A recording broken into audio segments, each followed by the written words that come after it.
Honestly, this is quite fitting considering the oversimplified Hannibal series. The Rise of Carthage. The Rise of Carthage. This is definitely.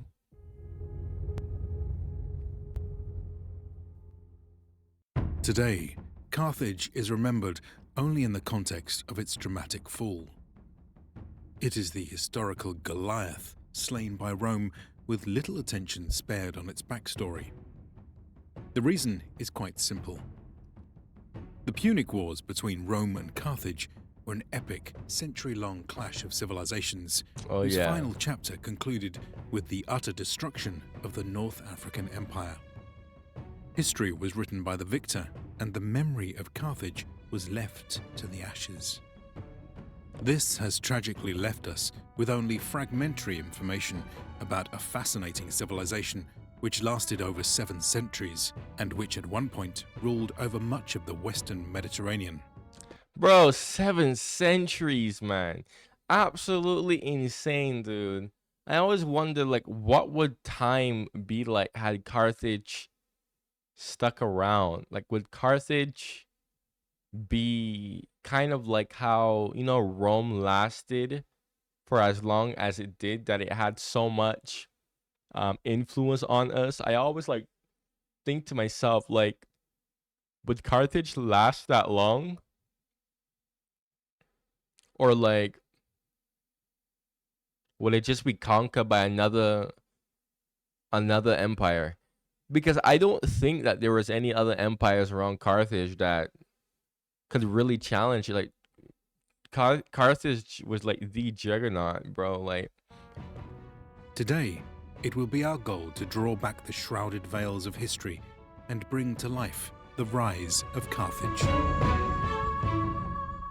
But what if Carthage had not been destroyed in the Punic Wars? Luckily, you can change history today by leading Hannibal to defeat Rome. mm, mm, mm, mm, mm, mm. Carthage's rise is intimately linked with the history of the Phoenicians. I know that. But just who were the Phoenicians?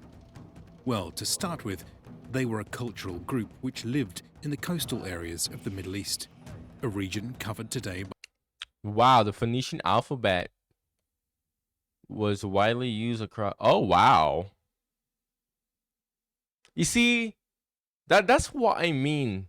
It's like, we have Greece today and its influence and whatnot, and the freaking Latin alphabet, from Rome, obviously, and whatnot. It's like, man, what would Carthage be able to influence if it was still here, man? How long would you think Carthage would be able to last for? Because really and truly, the only problem that Carthage really had was Rome. Had Rome been defeated by Carthage, there was really and truly nothing stopping Carthage, in my personal opinion, from just completely dominating already. I mean, it was already dominating before, but wow. Lebanon, northern Israel, and western Syria. Here, these ancient Bronze You Age said the people bad word. lived in a series of independent city-states, which included the noble settlements of Tyre, Sidon, and Byblos. By mastering ocean travel and trade, they managed to link together the far-flung markets of the ancient world and grow wealthy from their profits. Their power only grew as economic activity across the Mediterranean accelerated over the course of the 3rd, 2nd, and 1st millennia BCE. However, in the 1200s BCE, the Bronze Age collapse threatened to bring the whole known world crashing down. Yet Yo, I gotta read more books on the Bronze Age collapse, bro. I think the Bronze Age collapse. Frick. It's so hard for me to pronounce words lately because I have an overbite problem. So I have a kind of a lisp. Well, it sounds like I have a lisp, but I don't have a lisp. I just have an overbite problem. That's why you hear me kind of, if you've been watching my stuff, you kind of hear me like pronouncing words weirdly. Sometimes, just pointing that out. But what was it? Yeah, Bronze Age collapse, right? Um, yeah, I need to. Dude, the Bronze Age collapse is so interesting to me because it's like, how in the world did the Bronze Age collapse? Like that's so like the mysterious collapse of the Bronze Age, of the Bronze Age. Freak, I freaking hate having this overbite issue. I gotta get braces for it. Freaking hell. Oh my gosh, I have to get like freaking orthodontic treatment. That's why you see my lips look freaking like more fat than usual. I said this once in one of my other videos where I said like if you like go like a year ago when I started this channel, well, revived this channel, I should say. If you looked at me, you notice my lips look less fat.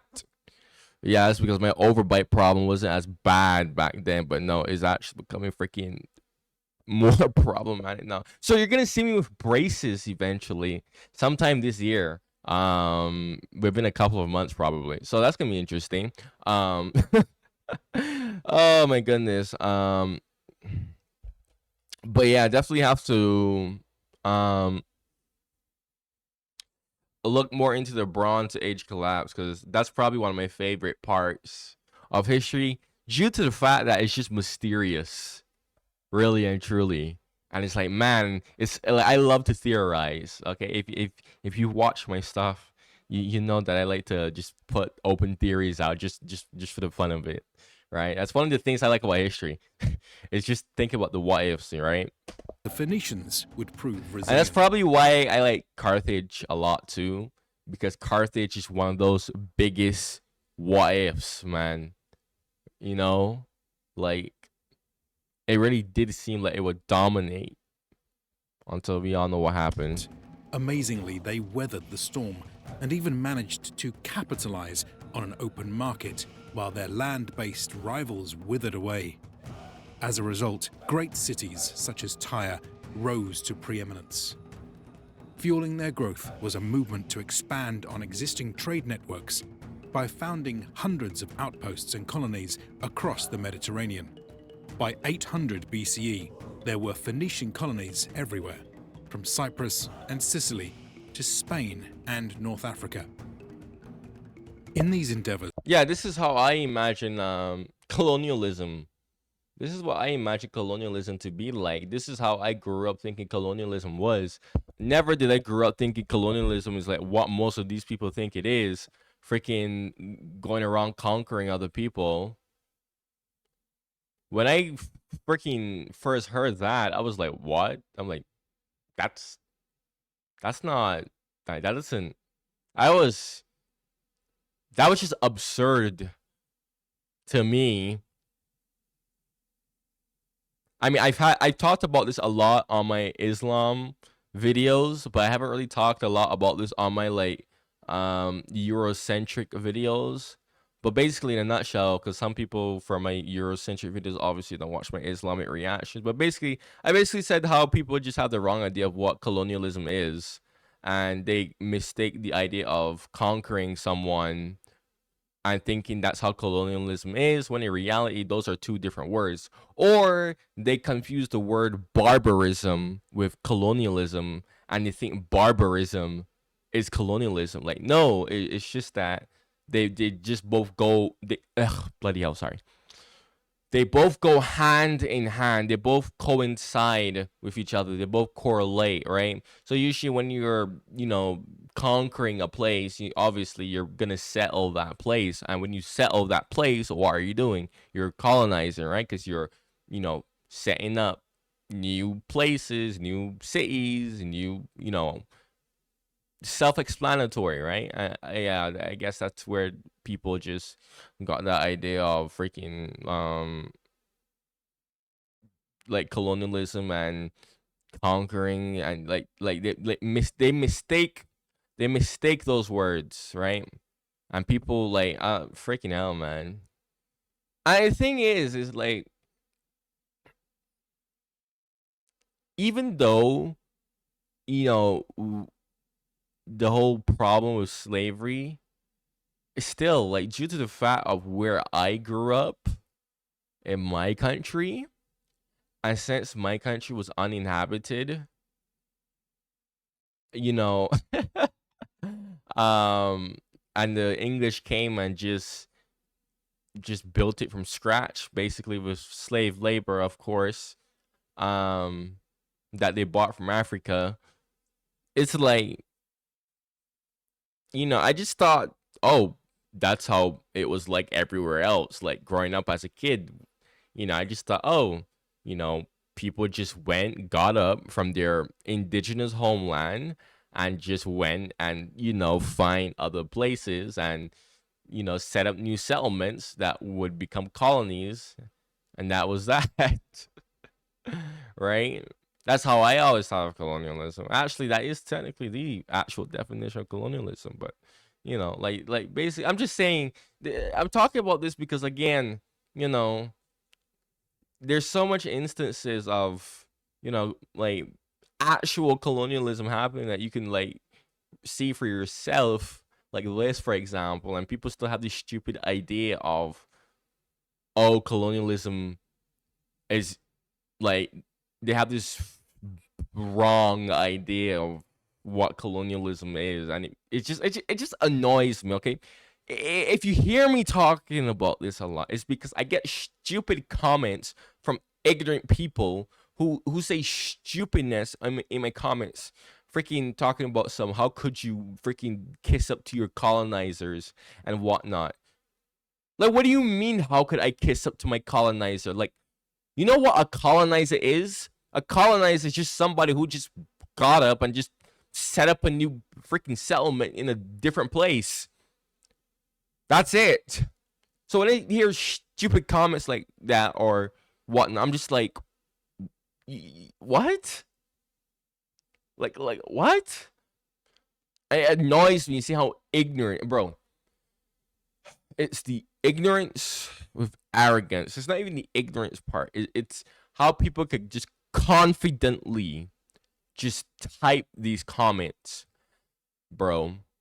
Or like, bro, whenever I see people say, how are you English? Bro. I actually had one of these comments yesterday, actually, last night. I didn't even feel like explaining this to him. I just went Google why is Barbados called Little England. I copied the Google answer and it just was like, this is what Google says. Because I'm so tired of repeating myself. Like, dude, an uninhabited island, which is my home country, was built from scratch and settled by the British. Obviously, it's going to be English. Really and truly, Barbados is one of those places where it could have been just straight up annexed by England because nobody had it before. The Native Americans abandoned the island. I remember I argued with one idiot. Actually, this is the guy who tried to freaking frame me and put me in jail. Who was a fake history buff, and this idiot looked at me and was like, "How could you kiss up the people who came to your country and destroyed the natives?" And I get comments like these too, where people are like, people would unironically go in my comments and say that the British went and destroyed the natives on my country. Bro, there were none. The natives left. And we know this because I personally did my own research. Of course I would. It's my country. Because there's no bones, there's no fossils left of people that show that they were killed or conquered or anything. No. No. Like, my goodness, dude. Oh my goodness. Like, bruh.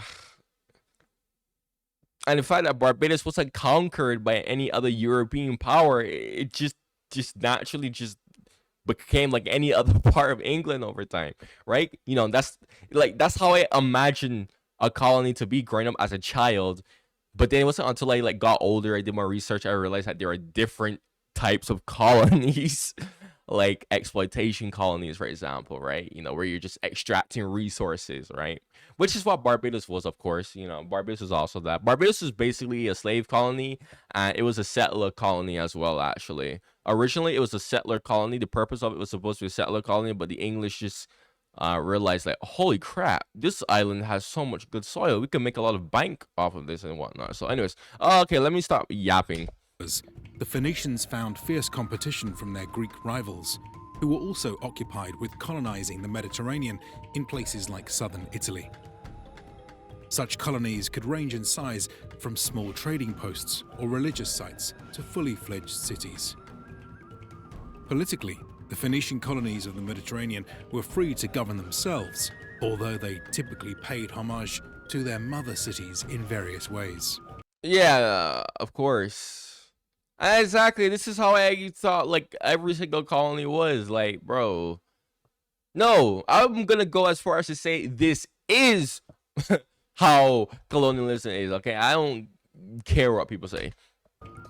Economically, however, the Phoenician colonies were increasingly being dominated by Tyre, which had grown wealthy from the east-west trade routes across the Mediterranean. In particular, control of the silver trade coming from Spain made it one of the most formidable cities of its time. Carthage was born out of the flourishing Phoenician trade network. In fact, its founding in modern-day Tunisia strategically positioned the colony to take advantage of both the east-west trade route, which ran from Phoenicia to Spain, and the north-south route, which ran from Africa to Italy. Geographically speaking, How the hell did people know what the map of Europe looked like to get such an accurate placement of a city? How do people figure out? How do people draw maps and like whatnot? I've always wondered this. Like for a long time, I've been trying to figure this out because every time I watch these videos and whatnot, or I like learn about this stuff and whatnot, I always hear people say, like this, for example. Oh, this settlement was placed here because it was a strategic location, and I'm like, how the hell do you know that's a strategic location? Like, where did you get the map of that? They didn't have satellites to take up pictures of the world. So, like, how did people know that? Like, how did people freaking figure out, like, yo, this is the right spot and this is an accurate? That's the thing. It's like, how did they know that was an accurate spot? Like, and how did they even get the maps to fit? Like, how did they draw maps and whatnot without the technology that we have today? Like, it's just so confusing to me. Please, somebody, if you can answer this question, that would be so great. Because this is one of those questions that I've had for a long time. A long time that I've been trying to make sense of, but I just never understood, like, how they were able to get these accurate depictions of the world and like, what the world looked like, and maps of the world, drawing maps of the world and making sure that they're like they place, cities like Carthage in actually accurate locations without, messing up, right? The city itself was ideally located at the tip of a peninsula with both natural protection and close access to the sea. According to tradition, we are told that Carthage was founded in about 814 BCE, a date which generally coincides with archaeological findings.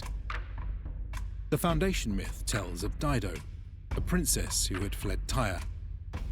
She was escaping her brother Pygmalion, who had just murdered Dido's husband, the high priest of Tyre, and seized power in the city. As she fled, Dido brought with her not only colonists, but the customs of Tyre and the Phoenicians as well. When she landed in North Africa, Dido supposedly resorted to clever trickery to establish her new home. After being told she could settle her people on only the land that an ox hide could cover, Dido ingeniously cut the hide into strips and seized an area big enough to found a city. This settlement she named Carthage, a simple name that means new city in Phoenician. Thus, Carthage was born. Oh wow. Historically speaking, Bro, I swear, these names, they always sound so fancy. It's like but they're so literal, dude. Like, wow. Carthage likely began as a small trade settlement, which, in its very early stages, was subordinate to the locals, being forced to pay rent for the use of the land. This idea of a humble colony at the mercy of its neighbors is reflected in legend as well. Supposedly, Dido killed herself by jumping into a fire in order to Demonetize, bro. Oh my gosh, bro. Oh no, YouTube is gonna read the transcript of this video and they're gonna be like, oh no, demonetize, he used bad word. avoid a forced marriage to one of the native chiefs. But it wasn't just the locals that overshadowed young Carthage.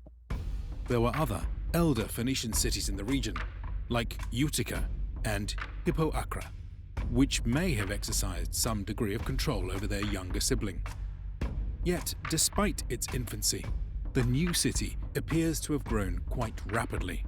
So how Within did a century, Carthage become it an reached a empire? population That's what of I'm 30,000 people, with bustling economic activity, rapid city development, and a new set of walls. This trend would accelerate in the years that followed. However, the true turning point for Carthage would come with the decline of its mother city. In 586 BCE, Tyre came under siege by the Babylonian king Nebuchadnezzar II. The siege must have been exhausting for Tyre. You know, it's kind of insane seeing these, not really insane, but it is kind of cool seeing these empires that the Bible talk about. Like, we actually see these empires in real time. Like, you know, we like the Babylonian Empire. The Bible talks about Babylon a lot, right? And it's just cool to see, like, you know, Babylon like actually being talked about. That's not just in the Bible. Because growing up as a kid, you know, whenever I hear these like biblical empires, they always just had like some type of mythical. To me, it just sounded mythical. Like, yes, I knew that they were real, but it just sounded like just, you know, some mythical thing to me, right? Like, I knew that they were real. Don't get me wrong. I'm not saying that they weren't, that they were fake. By no means, no. That's, if I said they're fake, I'm basically saying the Bible's fake. No, no. But, you know, like seeing like these actual empires, right? Actually, you know, being shown in real time action, you know, and what they did and the influence that they did is, I like that. It's quite cool. Also, it gives legitimacy to the word of God, quite frankly speaking. So probably gonna talk about that in my other reactions about more religious stuff. As it lasted for 13 years. Ultimately, Tyre was able to beat back the Babylonians, but not without cost. For 13 years, Tyre had seen itself cut off from its colonies. Permanent damage to Tyre's position was done. To make matters worse, the silver trade had begun to collapse, which had ripple effects for both Tyre and the Phoenicians in Spain. By the time Cyrus of Persia finally conquered the Phoenicians in 539 BCE, the once great cities had already witnessed a half-century of decline. Without Tyre and the other eastern Phoenician states, the colonies in the west suddenly found themselves facing a power vacuum. For Carthage, there could not have been a better situation. Carthage first began its rise locally. By the 5th century BCE, the upstart city was able to shake off the yoke of the native Libyans and quickly became the leading regional power with great influence over Utica, Hippoacra, and other Phoenician settlements of North Africa. From here, the new city then began to look out across the Mediterranean, intent on claiming Tyre's old throne. Yet, Bro, that's actually a quite very interesting backstory thus so far. This is actually that's so I don't even know the word to describe it. Like, what a way to start off. Like, you were connected to your mother city, and your mother city gets conquered, so now you're just on your own. Oh my goodness. Like, Whereas that's just Tyre had dominated the colonies almost solely through economic pressure, Carthage began adding military force into the mix. Her navy became formidable and feared, and her army began seeing deployment in foreign lands. In these ways, Carthage established a new model of hegemony, which more closely resembled that of a traditional empire compared to the previous system under Tyre. As Carthage's sphere of influence grew, so too did her cultural dominance. Local groups were increasingly absorbed within its cities and territories, while the Punic language spread as the primary Phoenician dialect across the empire. But this new system was still not one of complete domination. In fact, compared to most other empires throughout history, it was actually very hands-off. For example, only the immediate hinterlands of the city were governed by the Carthaginians themselves, while the rest of the empire was controlled by means of treaties. Generally speaking, these required the following from their subjects. 1. Tributary obligations, often in the forms of money and manpower. 2. Diplomatic concessions, such as aligning with Carthage's list of friends and enemies.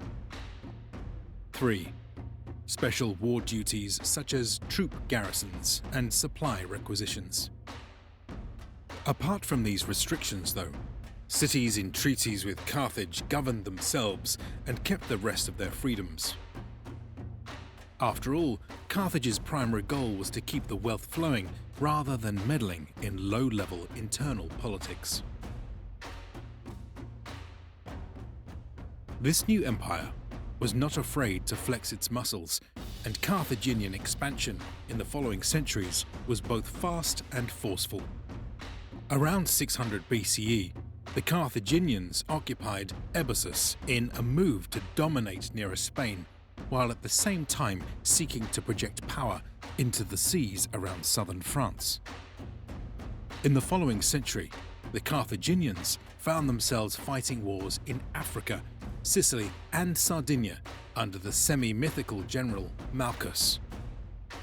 so. I'm watching this and I'm thinking to myself, why didn't the Carthaginians expand more inward on land? Not North Africa, because that's inhospitable. That makes sense. I'm talking about areas around Italy, the Italian peninsula, Spain. I mean, eventually they would kind of do that with Hannibal, but that was so much more later down the road. Or Gaul, right? Southern France. Why didn't they expand more into France?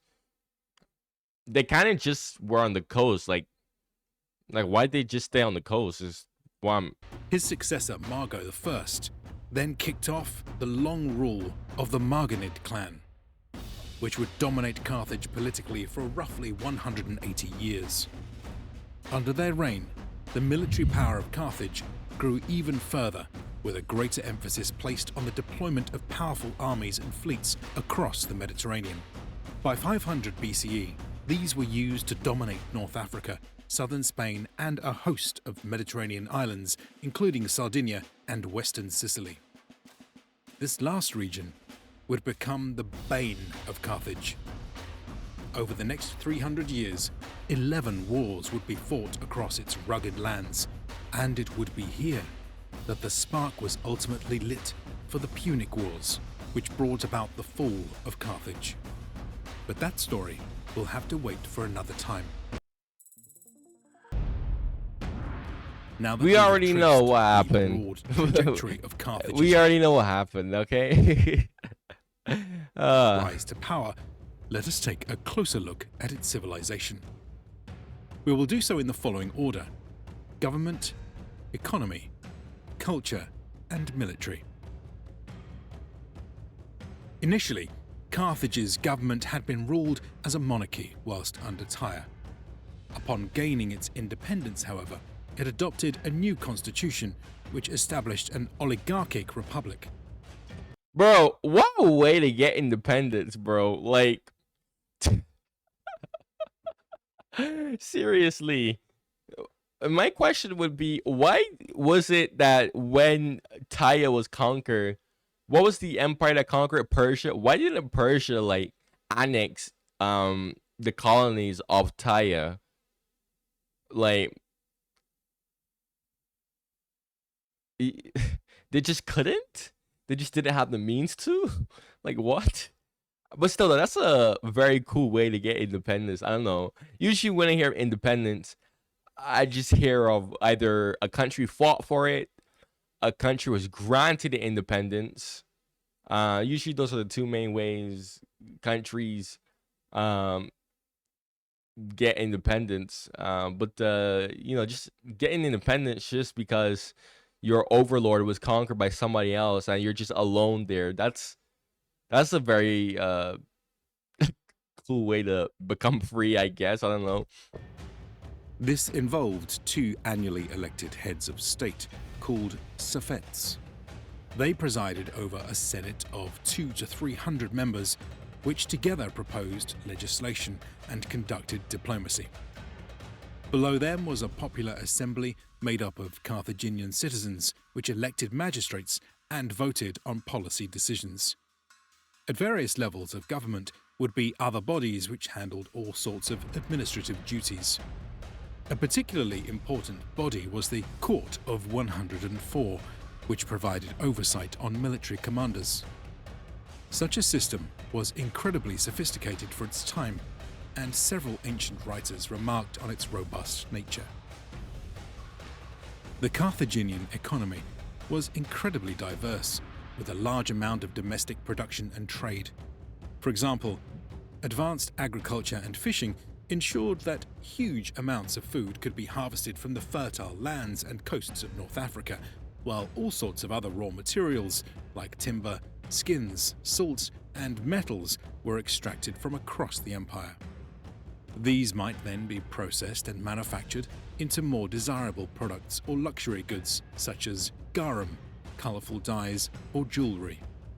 From here, they could then be shipped along the vast Carthaginian trade network for sale and exchange across the Mediterranean. The Punic state even took an interest in establishing new trade routes that the known world had never seen. Just to give you a sense of the scale involved here, we have records of Punic traders in places like West Africa, Spain, France, England, Italy, Greece, Egypt, Persia, and more. This was all facilitated by massive merchant fleets, commercial harbours, and intrepid explorers. That is wild. Like, golly, Carthage was just way ahead of its time, man. It's actually tragic to see it all come crashing down because of the Romans. Granted, Carthage kind of lost themselves the Punic Wars, I'm not gonna lie. Suffice to say, Carthage was an impressive economic powerhouse and jewel of antiquity. The Carthaginian culture was also a source of great richness. At its heart were the Phoenician influences planted with the colony and renewed over the centuries by a close connection to Tyre. Perhaps the most obvious manifestation of this was the religion of Carthage. Ooh. This was the polytheistic belief system with a wide pantheon of gods. Chief amongst them were Baal, Melkart, and Tanit. What in the name of false god did I just hear? Oh my gosh.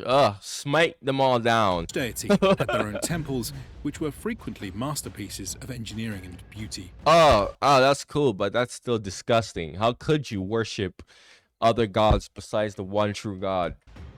These would have existed side by side with other proud edifices of Carthaginian culture.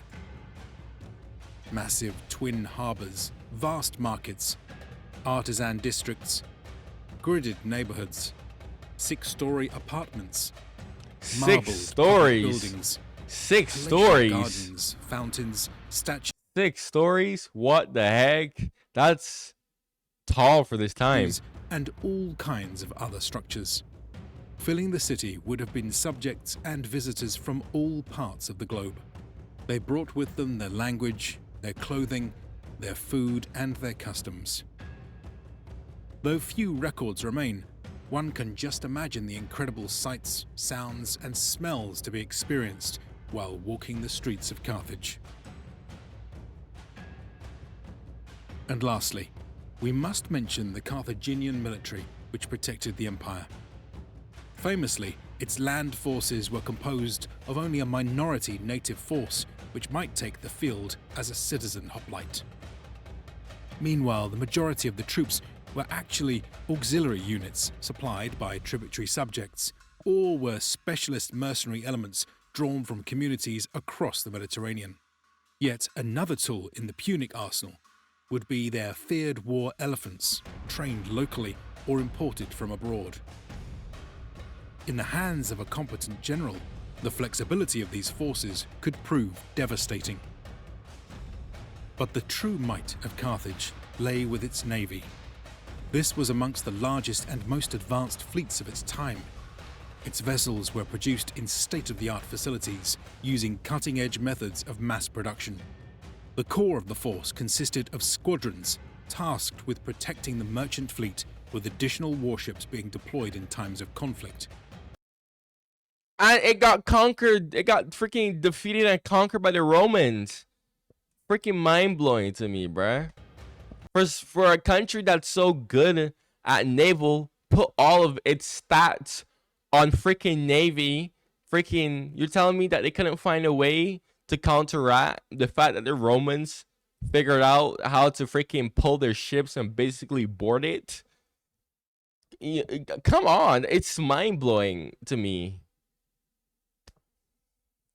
Oh my gosh, man. Like, their navy was truly stunning. And it somehow got beaten by the Romans. Wow. Such was the scale of Carthage's naval industrial complex that it is reported to have been able to produce over 200 ships in just a few months. Bro, what? 200 ships? 200. 200. Carthage had all of this naval knowledge, all of this naval dominance, and they allowed the Romans to beat them, to get a naval edge over them. Mind-blowing. Mind-blowing. These capabilities would be on full display in the climactic engagements of the Punic War. Which they still Thus we have lost. seen that Carthage was far more than the dust and ashes left to us by the history books. It was an impressive marvel of its time, with a stunning complexity that we can only just begin to glimpse. Stay tuned for future videos as we dive deeper into Carthaginian history and the hidden life of their forgotten civilization. Yeah, man. Carthage needs more love. Carthage needs more love. Freaking hell. Look, man, if you made it all the way to the end of the video, if you like my reactions, make sure you subscribe, of course, okay? And go check out my other reactions or my oversimplified Punic Wars reaction, alright? Anyways, if you have any suggestions for me, go comment down below, man. Oh, turn the bell notifications on too, by the way. Okay, I need you to turn the bell notifications on, bruh. Alright? Alright, man. Anyways, thank you for watching and goodbye.